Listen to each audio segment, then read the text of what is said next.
I think I've been here since the first year that the program opened, and I feel like this is my second home. I've seen it grow from the first studio that we were in with barely a handful of students to over 600 or 700 students that we have now in the school. What were some of the other questions? You asked like 5 questions in a row. Rattling through them. Well, that's extraordinary, though, because you've seen all the growth. Yeah, this is my second full year, but I taught in the summers intermittently, and yours. This is my third year. I came off and on during my dance career while I was still dancing, so I would come and teach. Why did you guys want to teach here? Well, I would come, I was invited a few times, and I would come and teach choreography classes, and I just liked the way the dancers worked, you know? And I found that I was working with them the same way I would work with professional dancers, so there's no difference in my delivery and the way that they perform. So just the work ethic was great.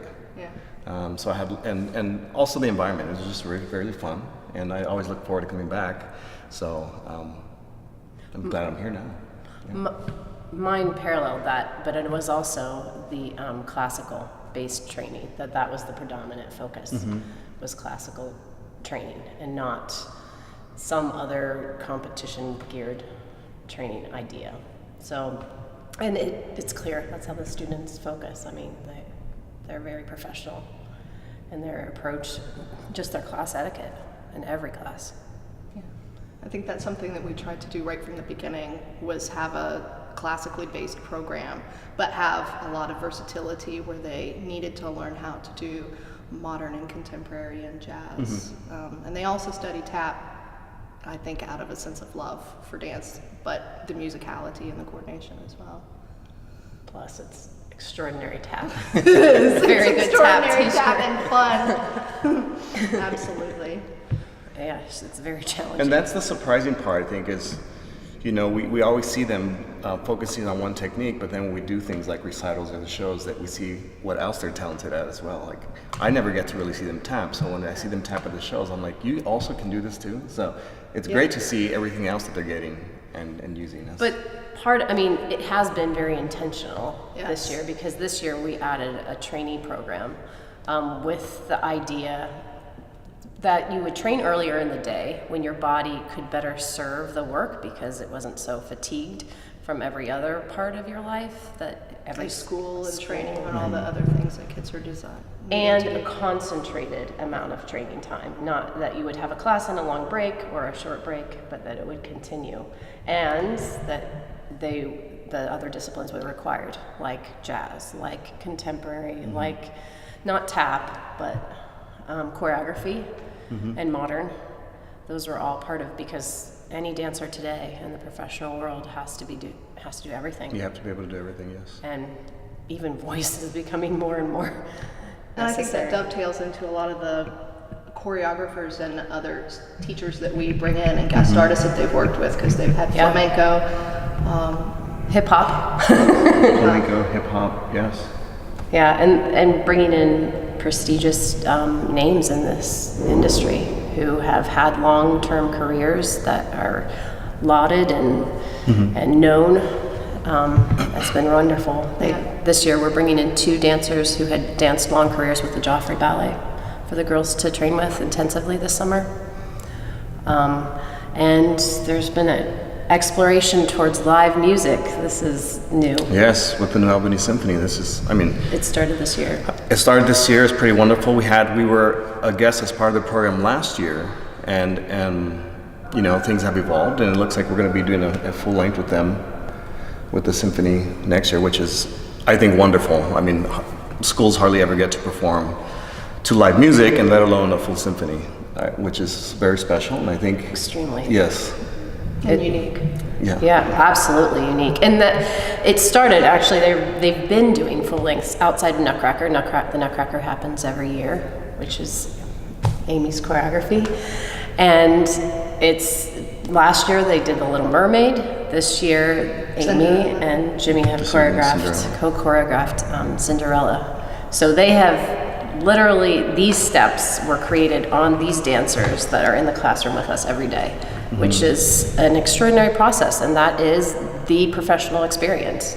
And they've also had the experience of having repertory concerts as well, where they will do a full evening of classical repertoire in addition to contemporary and modern and jazz, and sometimes even tap in the concert, so that they're working all the time on new material and learning how to work with different choreographers and being part of the creative process of creating new movement. I think another wonderful thing is watching the kids grow up into that process, because everything we're discussing right now is the top tiers of the school, the pre-professional division. But they start training twice a week when they're in first grade, when they're 6 years old. And they train through fourth grade, twice a week for just an hour. But then they start taking an hour and a half, and in fifth grade they start training in point, where they have to take extra classes. So it becomes a great commitment even in early middle school. And usually by the time they've made it to that high school level, they're committing 4 to 6 days a week in ballet training, also with modern and jazz and contemporary. So they're point, daily point. and variations. Variations. And I was looking at the hours for the trainee program. It's close to 20 hours a week if you include the rehearsals for any production that's coming up, which is a dancer in the professional world is based on a 30-hour work week. So it's very close at a young age to what it is in the next But then, tier. we also forget that they still have schoolwork and We don't their forget. social life. They don't let us forget. I do. No, and some of them are here till 9 o'clock at night, and they work very hard, and they're disciplined, and we do lose sight that they have to still go home and do homework or on top of everything else that they do here. Yeah.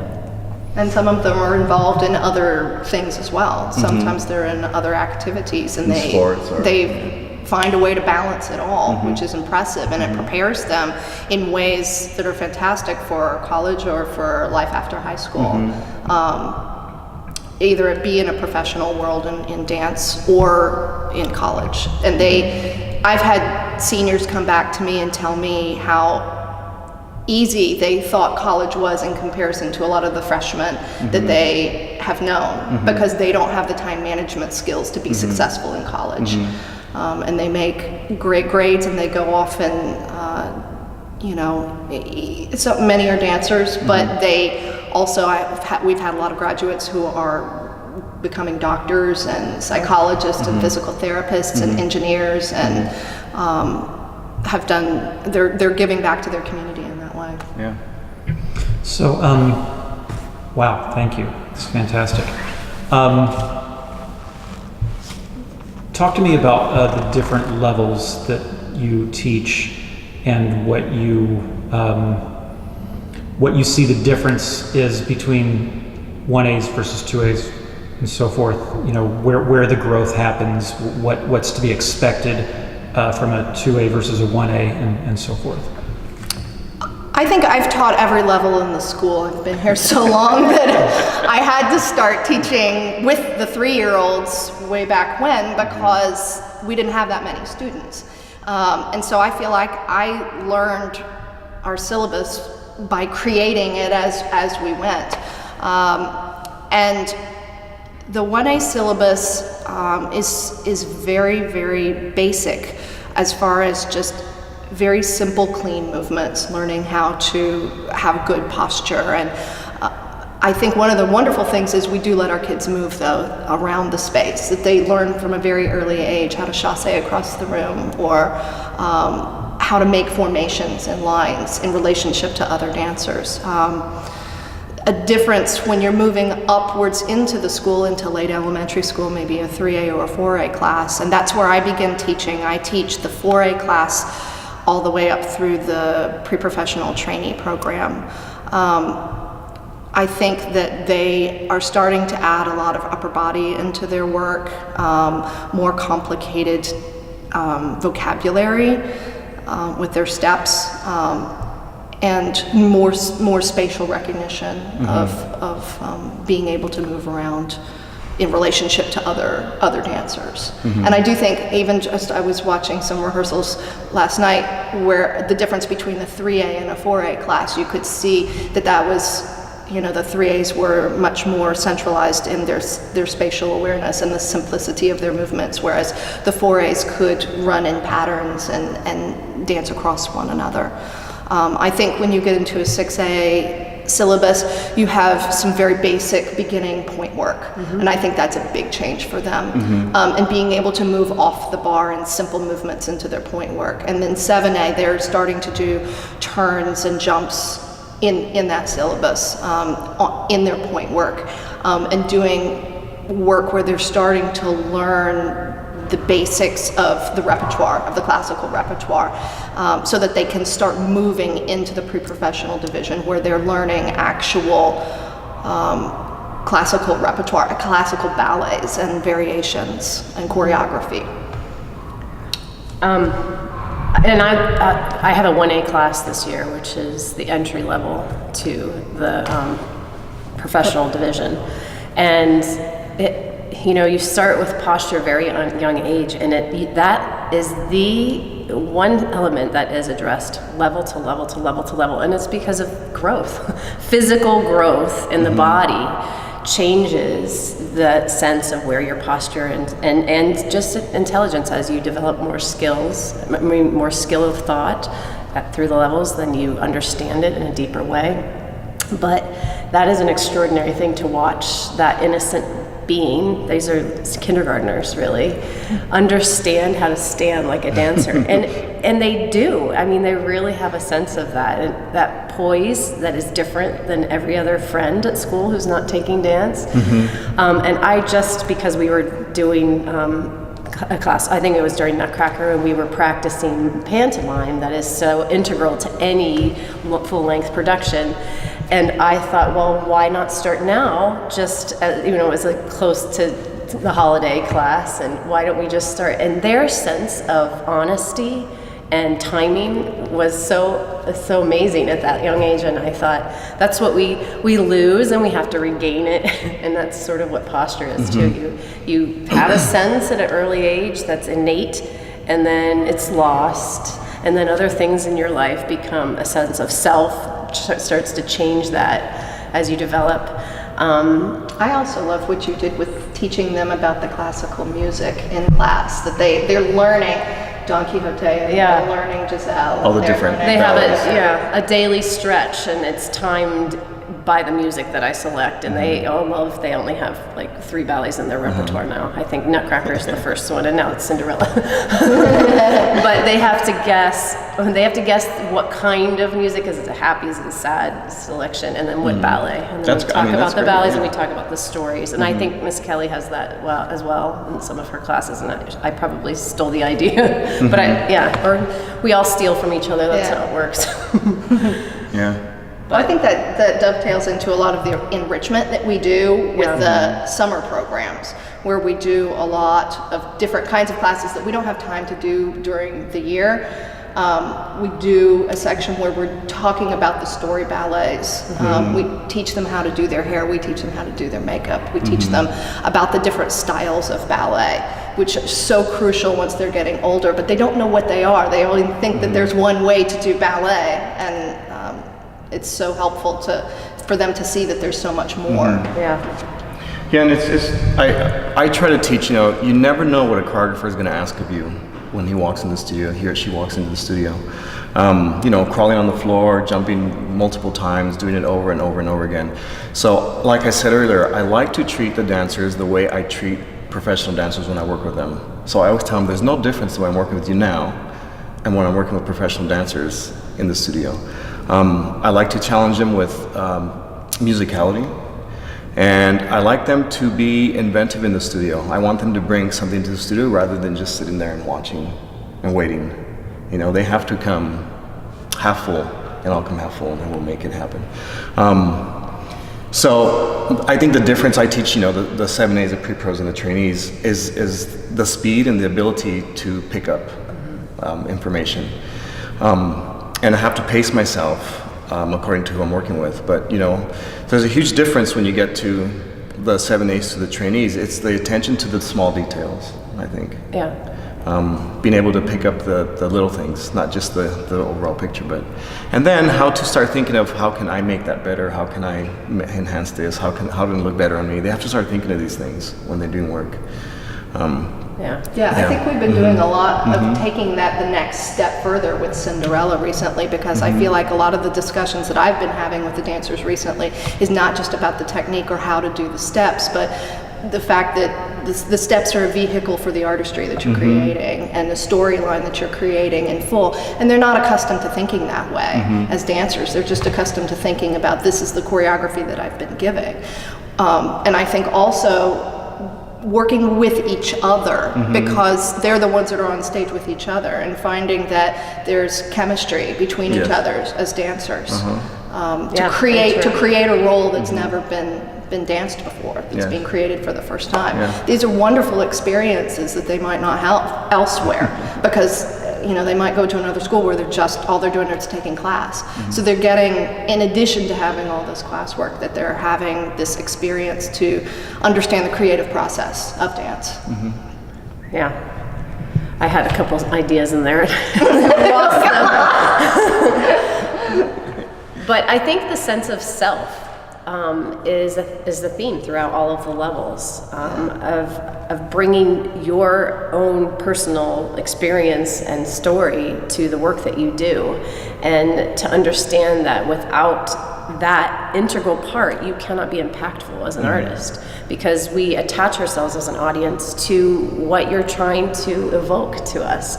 And you've talked a lot about that with the Cinderellas, that sorrow is sorrow, but it's personal. You have to tap into something that is very sad for you in order to be impactful, not just a sad face. It becomes a characterization instead of authenticity. And I think allowing kids to move in the studio really and interact with each other and laugh a lot at themselves and at their teachers.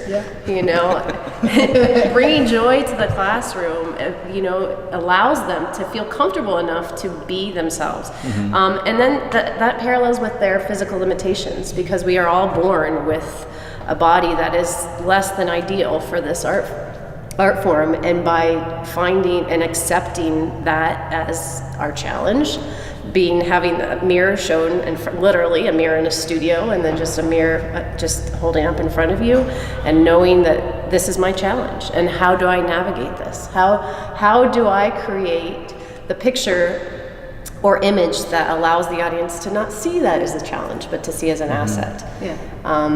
And being able to take criticism in a way that's positive, that's just such a life skill that they have here. And it's daily. That is the life of a dancer, is to enter a classroom and to have an entire experience of correction.